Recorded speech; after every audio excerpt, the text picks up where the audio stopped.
Okay. Hi, I am Ryan Prouty. I am the manager of the Research Integration Management team, and I'm going to talk to you a little bit about, how do I page down here? There we go. Pretty much the 5-step life cycle. How do you get your payload from concept today to on orbit and back home with your data, and how you go through each of those processes, all of those processes in each of those phases. And then I will also introduce to you the concept of what we call a research integration manager or a payloads integration manager. And in parallel, I'll talk in your phases 2 through 5 how the RIM and the PIM help you through those phases. They are integral in getting you through each of those phases and getting your science to orbit and being successful while you're there. So first phase, you've heard a lot about today, sponsorship and funding sources. So I'm not going to spend too much time on that. Justin did a great job talking about it, as well as Dwayne this morning. The other phases really have to do with you designing and getting your payload to orbit. And so I'll go into detail on each one of these as we go. All right, you already saw this pie chart. Justin showed it as well as Rod talked to it a little bit, so I won't spend a whole lot of time. I think you'll get the charts later. They'll be loaded so you can go back here and get to all the links as you need. But as you know, our funding sources are split between NASA funding as well as the CASIS funding. And on the next page I have, there's a point of contact page for each of the divisions, what mission directors you'd be working with. And I don't know if Mike and Sharon and George are in here. If you can raise your hands, Sharon's in here for NASA research if you have questions about that. Otherwise, George spoke earlier today. He does our technology demonstration. And Mike Reed is, well, he tells me he's working his tail off this week. He looks really tired, so you can find him. He's our interface for CASIS. He heads up our national lab for the Research Integration Office. All right, so a little bit introduction for RIMs and PIMs. So essentially, Research Integration Manager, again, Payload Integration Manager, they are provided to you, these individuals are provided to you as a service from the program to help the payload developers cradle to grave, interface with the ISS program, and get your payload to orbit.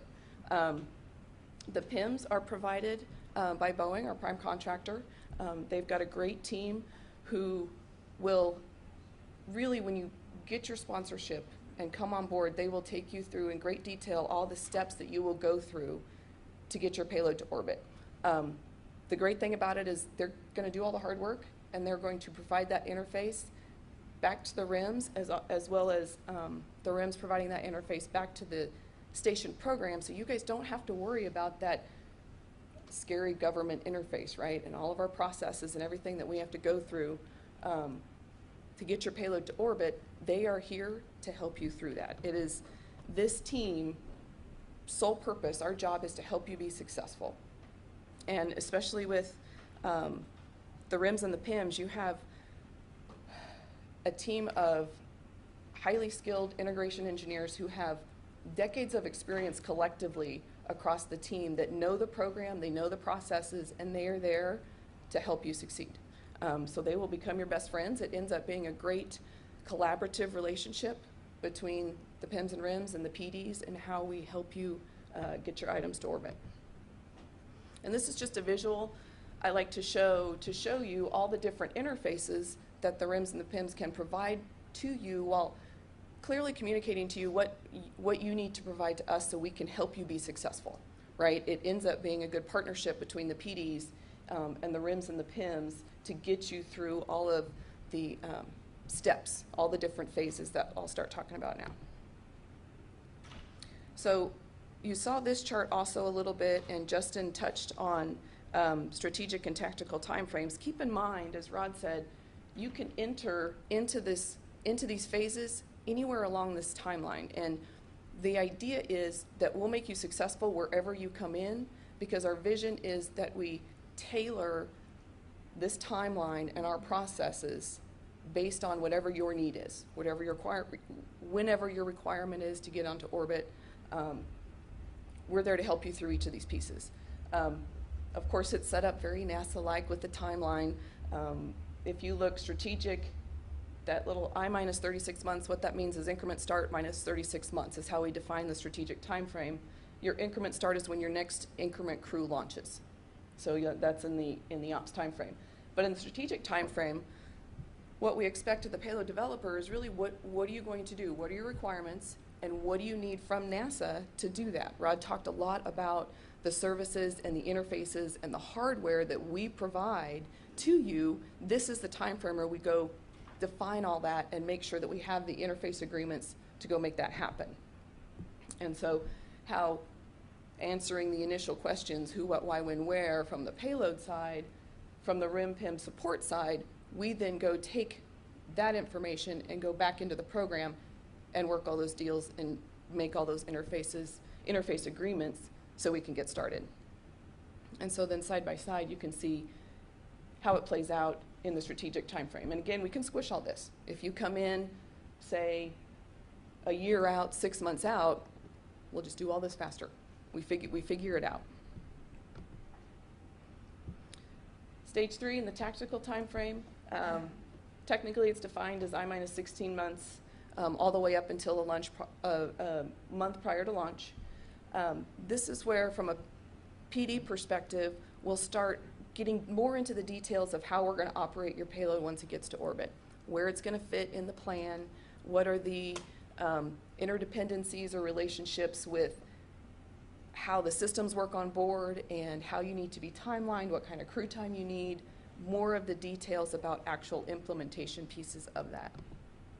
And then where the RIM PIM support comes in, this is where we're really trying to get across the finish line with all of the requirement verifications, safety approvals, and helping coordinate that ops integration I was talking about. There's going to be a lot of back and forth of how do we then go implement the payload that you've designed further out. It's in this phase that you'll start building a relationship with the Payload Operations Center.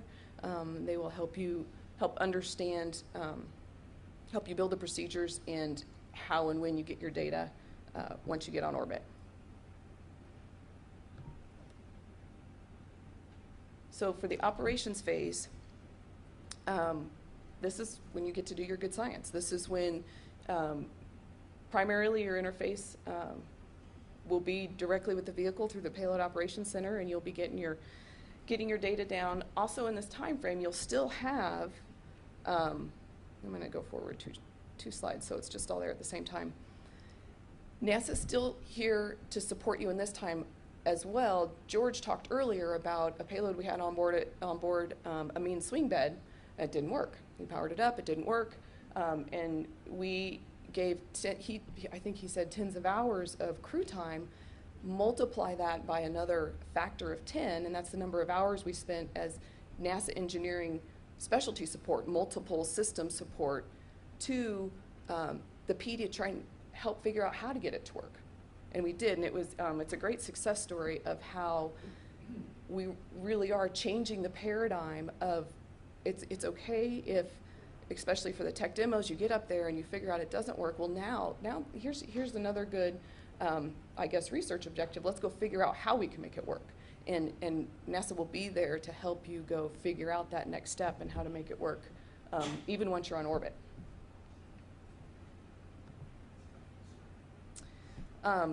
Post-flight, Rod already talked about the amount of cargo that we're allowed to bring home. The RIMs actually pre-flight before, go forward two more again.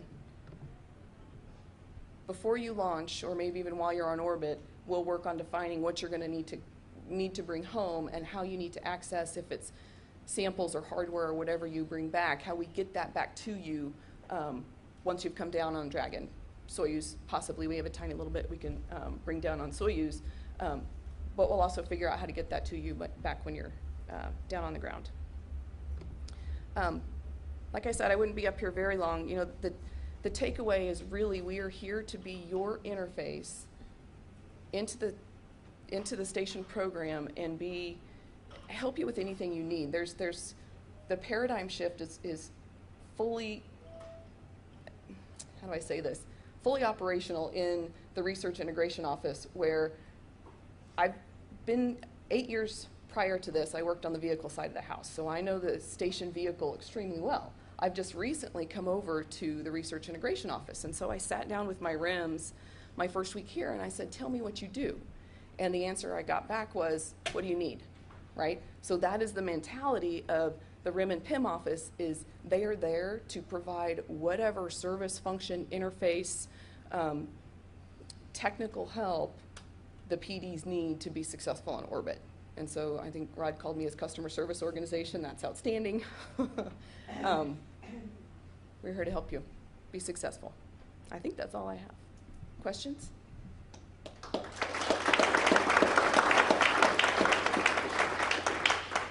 Yes? Is there a stepping stone along the way regarding cases on NASA in this process where the payload developer, the scientists that's developing this, shows that the science will be successful, that the hardware will be successful prior to being launched? So, and you guys will keep me out of trouble since I'm new, but I don't believe that you as a scientist have to prove to us your science will be successful. What you have to verify is that you're going to meet the interface that's required for the station. Yeah, I would say that your sponsor, yes. the person who cares about that, the person funding, and so something with regards to your proposal and your Well, I thought that the sponsors were either NASA or cases. they are, but we're not. But what we're trying to say is the ISS is not a sponsoring office. We're an enabling office, and our job is to get, once your sponsor is funded, to get you to do everything we can to make sure that you're successful on our platform.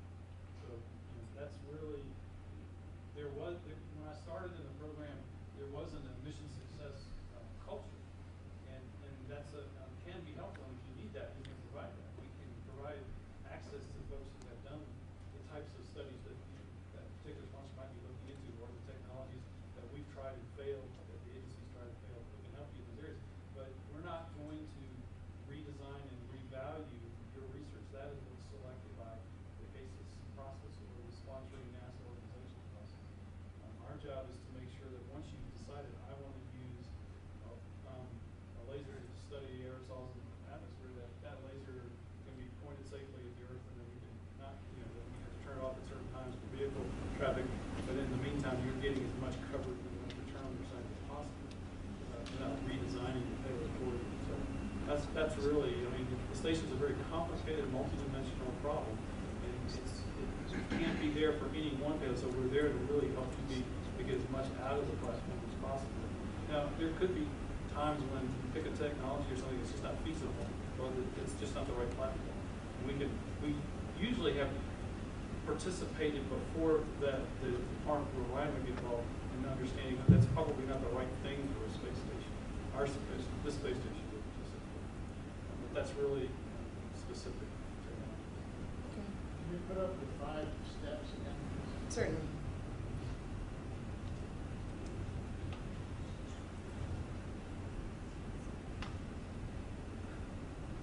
Well, that I could. There it goes. One more. Maybe.